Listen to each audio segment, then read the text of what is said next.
নীলগিরি রূপের মায়ায় মন জুড়ায় আজ শান্ত ছায়ায়, চিম্বুকের ওই উঁচু চূড়ায় এক নিমিষেই প্রাণটা জুড়ায়। মুনলাই পাড়ার নিঝুম সাজে দূর পাহাড়ের মাদল বাজে, মেঘের কোলে নীলিমা ভাসে, মিষ্টি রোদে পাহাড় হাসে। বুনো হাওয়ায় মেলল ডানা, উড়তে কোথাও নেই তো মানা। মেঘের পথ ধরে পাহাড়ের গল্প শুনতে, মুনলাই পাড়ার সরল জীবনের ছোঁয়া,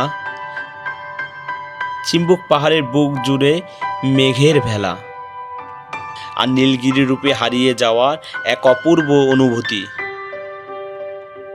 মেঘের রাজ্য যাওয়ার প্রতিটি পথ যেন এক একটি নতুন গল্প। সেই গল্পের খোঁজে আজ আমরা রওনা হয়েছি বান্দরবানের তিনটি জনপ্রিয় গন্তব্য: মুনলাই পাড়া, চিম্বুক পাহাড় আর নীলগিরি। পথের প্রতিটি বাঁক, পাহাড়ের প্রতিটি চূড়া আর প্রকৃতির প্রতিটি রূপ আপনাকে মুগ্ধ করবে। তাই ভিডিওটি শেষ পর্যন্ত দেখুন, আর চলুন একসাথে ঘুরে আসি পাহাড়ের অপার সৌন্দর্যের মাঝে।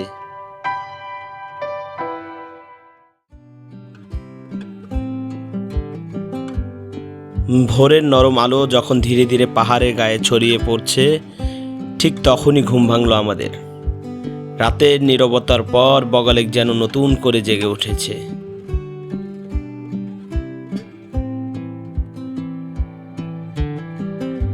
ঘর থেকে বের হতেই মনে হলো প্রকৃতি যেন নিজের সবচেয়ে সুন্দর রূপটা আমাদের জন্য সাজিয়ে রেখেছে।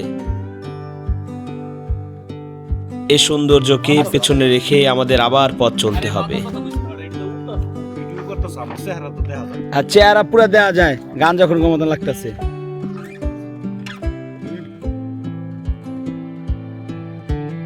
হয়তো একদিন আবার ফিরে আসব, আবার এই লেকের পাড়ে দাঁড়িয়ে সূর্যোদয় দেখব, আবার ঠান্ডা বাতাসে গভীর করে নিঃশ্বাস নিব।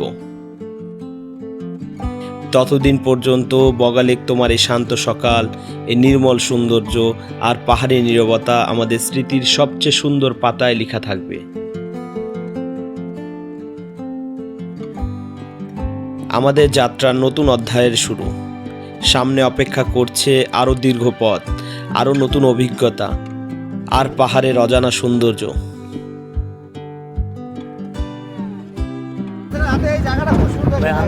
আমরা যে ফিল্টার নিচ্ছি রাত্রেবেলা, আপনার তো পর্যন্ত আসেন নাই কা?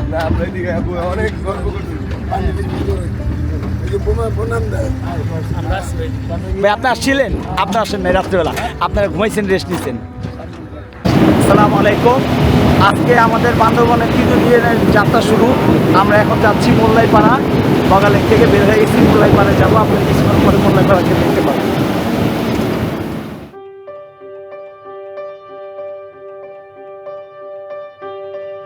বগালেকের নীরব সৌন্দর্য পিছনে রেখে আমরা এগিয়ে চলছি পাহাড়ের আরেকটি ছোট্ট স্বর্গ মুনলাই পাড়ার দিকে।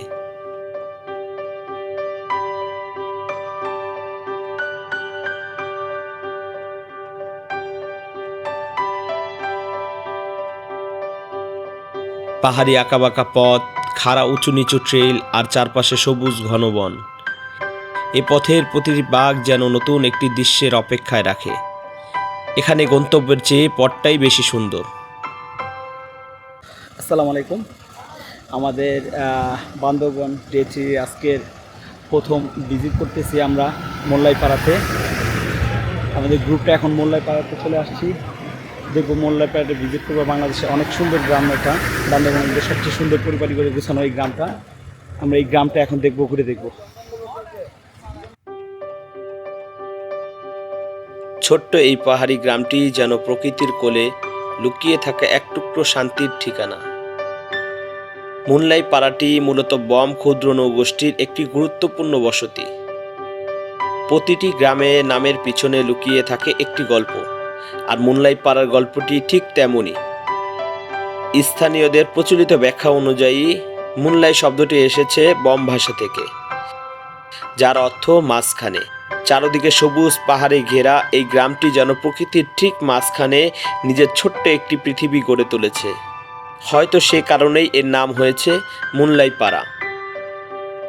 মুনলাই পাড়ার মানুষ অতিথিদের আন্তরিকভাবে স্বাগত জানান।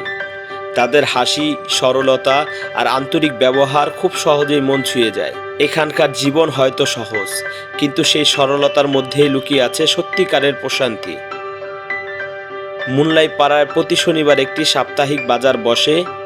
আশেপাশে বিভিন্ন পাহাড়ি গ্রামের মানুষ নিজের নিজস্ব উৎপাদিত পণ্য নিয়ে এখানে জড়ো হন। এটি শুধু একটি বাজার নয়, পাহাড়ি মানুষের মিলন মেলা ও সংস্কৃতির একটি গুরুত্বপূর্ণ অংশ। মুনলাই পাড়া হয়তো বাংলাদেশের সবচেয়ে বড় বা সবচেয়ে পরিচিত পর্যটন কেন্দ্র নয়, কিন্তু যারা একবার এখানে আসেন তারা শুধু ছবি নয়, সঙ্গে করে নিয়ে যায় কিছু অনুভূতি, কিছু স্মৃতি আর প্রকৃতির প্রতি নতুন এক ভালোবাসা। এখানকার মানুষ খুবই আন্তরিক। পাহাড়ে বসবাসের কারণে তাদের জীবনযাপন শহর থেকে সম্পূর্ণ আলাদা। সীমিত সুযোগ সুবিধার মধ্যেও তারা নিজেদের সংস্কৃতি ও ঐতিহ্য ধরে রেখেছেন। এখানকার মানুষ জীবন অনেকটা প্রকৃতি নির্ভর।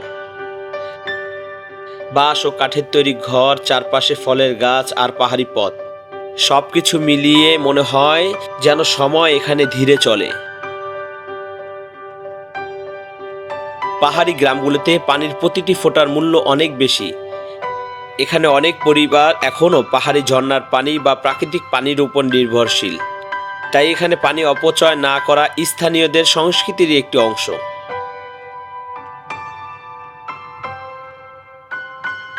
এলাকাটি খুবই পরিষ্কার ও পরিচ্ছন্ন। তাই পাহাড়ে চলার সময় একটি বিষয় সবসময় মনে রাখা উচিত: প্রকৃতি আমাদের অতিথি নয়, আমরাই প্রকৃতির অতিথি। তাই কোনো ধরনের প্লাস্টিক বা আবর্জনা ফেলে না রেখে এই সৌন্দর্য যেমন আছে তেমনি রেখে যাওয়া আমাদের দায়িত্ব।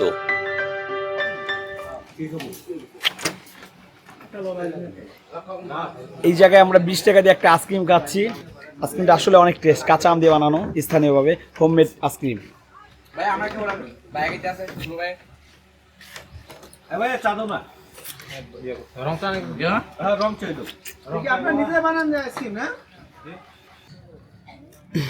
এটা একটা বাজার। আমি বাজার থেকে টুকিটাকি কিছু কেনাকাটা করলাম বাসার জন্য। একটা চা আছে, পাহাড়ি চা, সেটা একটা কিনলাম। আমরা এখানকার একটা স্থানীয় আম, আমটার নাম মাইলুম আম কিনলাম। অনেক টক, আবার টক মিষ্টিও আছে, 2 ধরনের আছে। হ্যাঁ,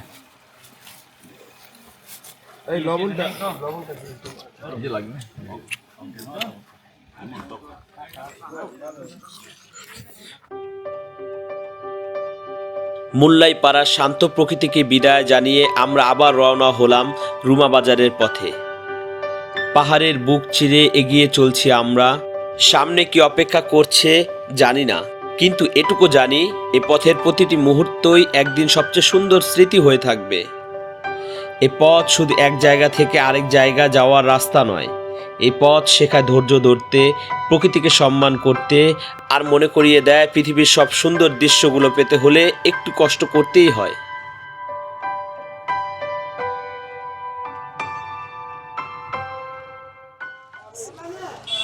আমরা এখন চলে আসছি রুমা বাজার। 11টা 15 বাজে। আমরা এখান থেকে সকালে নাস্তা করে থানচির উদ্দেশ্যে বের হব।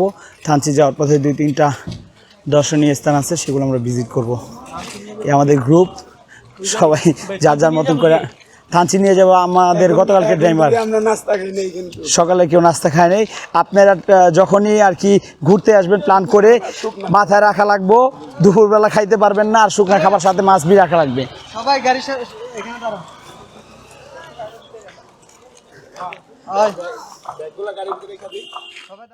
রুমা বাজার পাহাড়ের নির্জনতা পেছনে ফেলে এটি যেন এক প্রাণবন্ত মিলন কেন্দ্র, যেখানে প্রতিদিন আশেপাশের পাহাড়ি গ্রামের মানুষ তাদের প্রয়োজন আর গল্প নিয়ে একত্রিত হয়। এখানে হাঁটতে হাঁটতে চোখে পড়বে ছোট ছোট দোকান, স্থানীয় ফল, পাহাড়ি সবজি, বাঁশের তৈরি বিভিন্ন সামগ্রী আর মানুষের ব্যস্ত জীবন। যদি কখনো রুমা বাজার আসেন তাহলে শুধু ছবি তুলে চলে যাবেন না, স্থানীয় মানুষের সঙ্গে কথা বলুন, তাদের জীবন সম্পর্কে জানুন, আর পাহাড়ি খাবারের স্বাদ নেওয়ার সুযোগ পেলে তা হাতছাড়া করবেন না। এই ছোট ছোট অভিজ্ঞতাগুলোই একটি ভ্রমণকে স্মরণীয় করে তোলে। আমরা রুমা বাজার থেকে নাস্তা করে বের হয়েছি। এখন আমরা ওই আমাদের যে টুরিস্ট প্লেসগুলি আছে ওগুলি এখন ভিজিট করবো। আপনারা দেখতে পাবেন কিছুক্ষণ পরেই। আমাদের এখন গন্তব্য হচ্ছে থানচির উদ্দেশ্যে যাব। এর মাঝে যেই কটা টুরিস্ট প্লেস করবো সবগুলো আমরা ভিজিট করবো ইনশাআল্লাহ। রুমা বাজার থেকে বিদায় নিয়ে আমরা এবার চিম্বুক পাহাড়ের পথে যাত্রা শুরু করলাম। এ পথ শুধু দূরত্ব পেরোনোর নয়, বান্দরবানের বৈচিত্র্যময় পাহাড়ি প্রকৃতিকে নতুনভাবে দেখারও একটি সুযোগ। রুমা বাজার থেকে চিম্বুক পাহাড় যেতে আমাদের 2টা চেকপোস্ট ক্লিয়ার করা লাগবে। একটি হলো রুমা চেকপোস্ট, আরেকটি হলো Y junction checkpost. Y junction চেকপোস্টের রাস্তা 3টি ভাগ হয়ে যায়। একটি হলো রুমার দিকে যেখান থেকে আমরা আসতেছি, অন্যটি বান্দরবান, আরেকটি থানচির দিকে। আমরা মূলত আজকে থানচি যাব।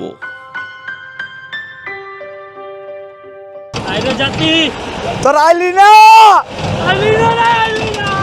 তোরা আইলি না। ও মাই গড, অনেক সুন্দর। ক্যামেরায় আসলে এত সুন্দর যে ক্যাপচার করা কখনোই সম্ভব না। না আসলে না ঘুরলে বুঝতে পারবেন না। টাকা পয়সা সারা জীবন কামাইতে পারবেন ভাই। সময় করে চলে আসেন ভাই। অনেক সুন্দর জায়গা, অনেক সুন্দর, এক কথায় অসাম। অবশেষে আমরা এসে পৌঁছেছি বান্দরবানের অন্যতম পরিচিত পর্যটন গন্তব্য চিম্বুক পাহাড়।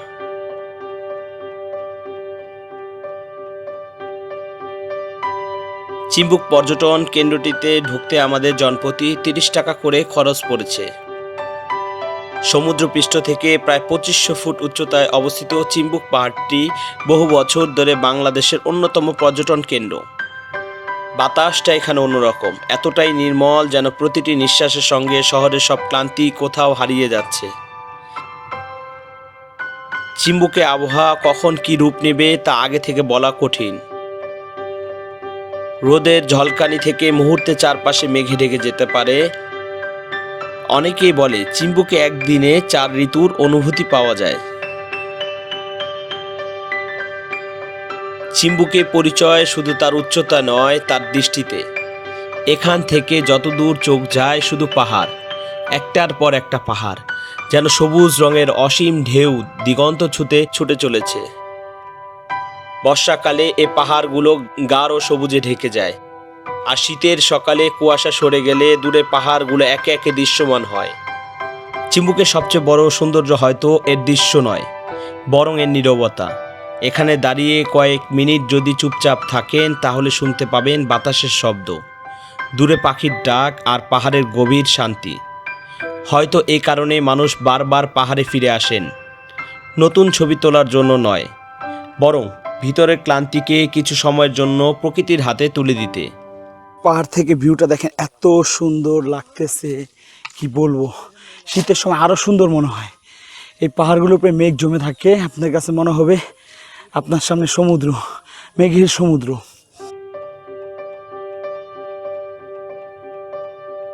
আজকের যাত্রা আমাদের আরেকবার মনে করিয়ে দিল পৃথিবীর সব সুন্দর দৃশ্যগুলো টাকার বিনিময়ে নয়, সময়ের বিনিময়ে পাওয়া যায়।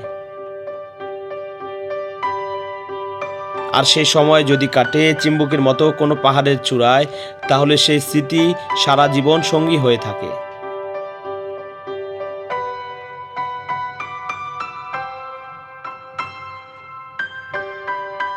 এখানে ছোট ছোট দোকানে পাহাড়ি আনারস, পেঁপে, কলা আর মৌসুমি ফল বিক্রি হয়।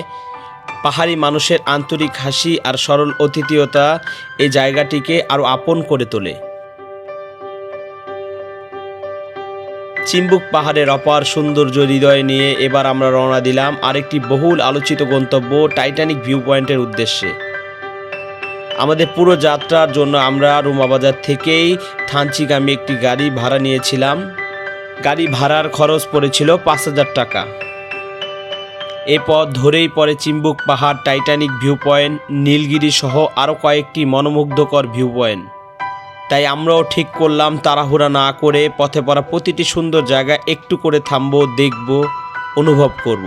কারণ পাহাড়ের আসল সৌন্দর্য শুধু গন্তব্য নয়, পুরো পথ জুড়েই ছড়িয়ে থাকে। আমরা এখন আছি হলো টাইটানিক ভিউ পয়েন্টে। এই টাইটানিক ভিউ পয়েন্ট একটু ছোটো, খুব আহামরি বড় নয়, কিন্তু দেখতে খুবই সুন্দর। এখান থেকে মোটামুটি বান্দরবনের অনেকটা অংশের ভিউ পাওয়া যায়, যা দেখতে খুবই সুন্দর লাগে, অসাধারণ এক কথায়। আপনারা দেখেন, আমিও দেখি।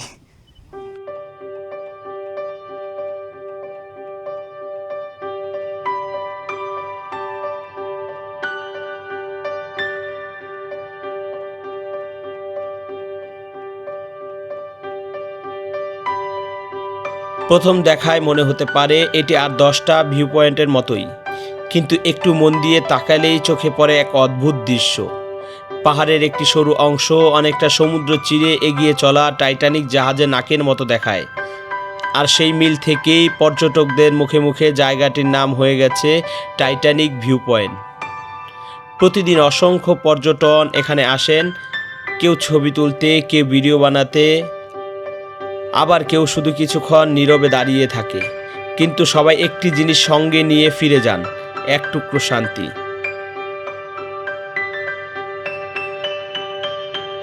টাইটানিক ভিউ পয়েন্টের অপূর্ব সৌন্দর্যকে পেছনে ফেলে আমরা আবার যাত্রা শুরু করলাম। আমাদের পরবর্তী গন্তব্য বান্দরবানের সবচেয়ে জনপ্রিয় পর্যটন কেন্দ্রগুলোর একটি, নীলগিরি। দীর্ঘ পাহাড়ি পথ পেরিয়ে অবশেষে আমরা পৌঁছে গেলাম বান্দরবানের অন্যতম আকর্ষণ নীলগিরি পর্যটন কেন্দ্রে। আমরা এখন নীলগিরি রিসোর্টে চলে আসছি। আপনাদেরকে দেখাচ্ছি নীলগিরি রিসোর্টটা অনেক সুন্দর। বান্দরবান আসলে এটা সবচেয়ে একটা পপুলার জায়গা, নীলগিরি। আসলে বান্দরবান আসলে সবাই চেষ্টা করে এই জায়গাটা যাতে অ্যাটলিস্ট মিস না হয়। আপনারাও বান্দরবান আসলে নীলগিরি অবশ্যই আসবেন। সমুদ্র পৃষ্ঠ থেকে প্রায় 2200 ফুট উচ্চতায় অবস্থিত নীলগিরি বাংলাদেশের অন্যতম জনপ্রিয় পাহাড়ি পর্যটন কেন্দ্র। অনেকেই মনে করেন নীলগিরি শুধু ঘুরে দেখার একটি জায়গা, কিন্তু খুব কম মানুষই জানেন চাইলে এখানে রাত কাটানোর ব্যবস্থা রয়েছে। নীলগিরিতে বাংলাদেশ সেনাবাহিনীর তত্ত্বাবধানে পরিচালিত কটেজ ও কক্ষ রয়েছে, যেখানে আগে থেকেই বুকিং করে থাকা যায়। ভোরের প্রথম আলোয় মেঘের সমুদ্র কিংবা সন্ধ্যায় পাহাড়ের নীরবতা উপভোগ করার জন্য অনেক পর্যটক এখানে রাত কাটানোর পরিকল্পনা করেন। এই পর্যটন কেন্দ্রটিতে প্রবেশ করতে আমাদের জনপ্রতি 100 টাকা করে খরচ পড়েছে। এখানে ছোট ছোট ফুলের বাগান, বসার জায়গা রয়েছে। প্রতিটি কোণ থেকে পাহাড়কে ভিন্নভাবে দেখা যায়, তাই ক্যামেরা যেদিকেই ঘোরাই না কেন প্রতিটি ফ্রেমেই যেন একটি পোস্ট কার্ডের মতো সুন্দর। বাংলাদেশ সেনাবাহিনীর তত্ত্বাবধানে পরিচালিত হয় পুরো এলাকাটি পরিচ্ছন্ন ও সুসংগঠিত। এখান থেকে পরিষ্কার দিনে দূরে অসংখ্য পাহাড় একসঙ্গে দেখা যায়, আর বর্ষাকালে মেঘ এসে পুরো এলাকাকে সাদা চাদরের মতো ঢেকে ফেলে। এই কারণেই নীলগিরিকে অনেকে ভালোবেসে মেঘের রাজ্য বলে ডাকেন।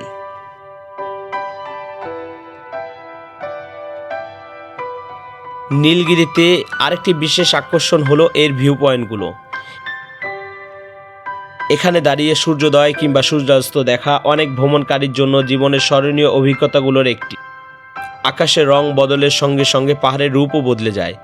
একই জায়গা, কিন্তু প্রতিটি মুহূর্ত যেন নতুন এক ছবি। পাথরে বিছানো পরিচ্ছন্ন হাঁটার পথটি ধীরে ধীরে আমাদের নিয়ে যায় একের পর এক ভিউ পয়েন্টের দিকে। তবে একটি বিষয় আমাদের অবশ্যই মনে রাখতে হবে, এই পাহাড়, এই মেঘ, এই পরিবেশ সবই আমাদের সবার সম্পদ। তাই ভ্রমণের সময় কোথাও প্লাস্টিক বা আবর্জনা ফেলে না রেখে প্রকৃতিকে যেমন আছে তেমনি রেখে যাওয়া আমাদের দায়িত্ব।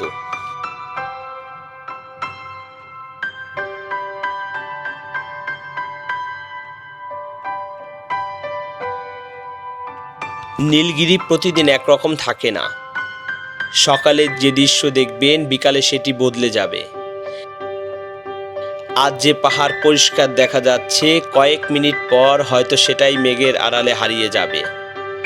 তাই অনেকেই বলে নীলগিরি কাউকে একই দৃশ্য দ্বিতীয়বার উপহার দেয় না।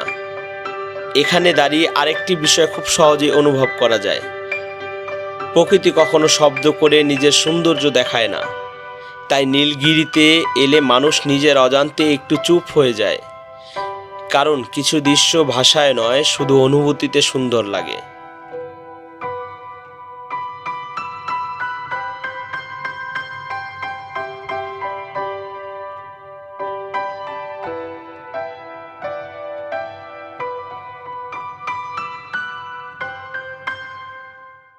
আমরা এখন এই নীলগিরি ভিজিট শেষ করে আমরা এখন যাচ্ছি হলো থানচির উদ্দেশ্যে রওনা দিছি, চেকপোস্ট পার করছি। এই রোডটা এক কথায় অনেক সুন্দর, এত সুন্দর লাগতেছে ভিউটা। নীলগিরি থেকে আমাদের বের হতে হতে প্রায় বিকাল 4টা বেজে গেছে, তাই থানচি যাওয়ার পথে আরও কিছু স্পট ছিল, সেগুলো দেখতে পারিনি। নীলগিরি পেছনে পড়তে রাস্তাগুলো যেন আরও নির্জন হয়ে উঠল। চারপাশে পাহাড়গুলো আরও বিশাল, উপত্যকাগুলো আরও গভীর। গাড়ি ধীরে ধীরে এগিয়ে চলছে আঁকাবাঁকা পাহাড়ি সড়ক ধরে, আর প্রতিটি বাঁক যেন নতুন একটি দৃশ্যের সঙ্গে আমাদের পরিচয় করিয়ে দিচ্ছে। থানচি ঢোকার আগেই আমাদের আরেকটা চেকপোস্ট ক্লিয়ার করতে হয়েছে, সেখানে আমাদের প্রায় 30 মিনিট সময় লেগেছে। যতই আমরা থানচির দিকে এগোচ্ছি ততই মনে হচ্ছে আমরা প্রকৃতির এক অজানা অধ্যায়ের দিকে যাত্রা করছি। সামনে অপেক্ষা করছে পাহাড়, নদী আর বান্দরবানের এক ভিন্ন রূপ। এই ভিন্ন রূপ দেখতে হলে অবশ্যই আপনাদের আমার পরবর্তী ভিডিওটি দেখতে হবে। আসসালামু আলাইকুম। আমরা থানচি এসে রাত্রে খাওয়া দাওয়া করে এখন রেস্ট নিব। আগামীকালকে সকালবেলা ইনশাল্লাহ দেখা হবে বান্দরবান ডে 4-এ। আজকের মতো এখানেই বিদায় নিচ্ছি, দেখা হবে পরবর্তী কোনো ভিডিওতে। ততদিন ভালো থাকবেন, সুস্থ থাকবেন, দোয়া করবেন। আল্লাহ হাফেজ। ভিডিওটি ভালো লাগলে লাইক, কমেন্ট, শেয়ার করবেন।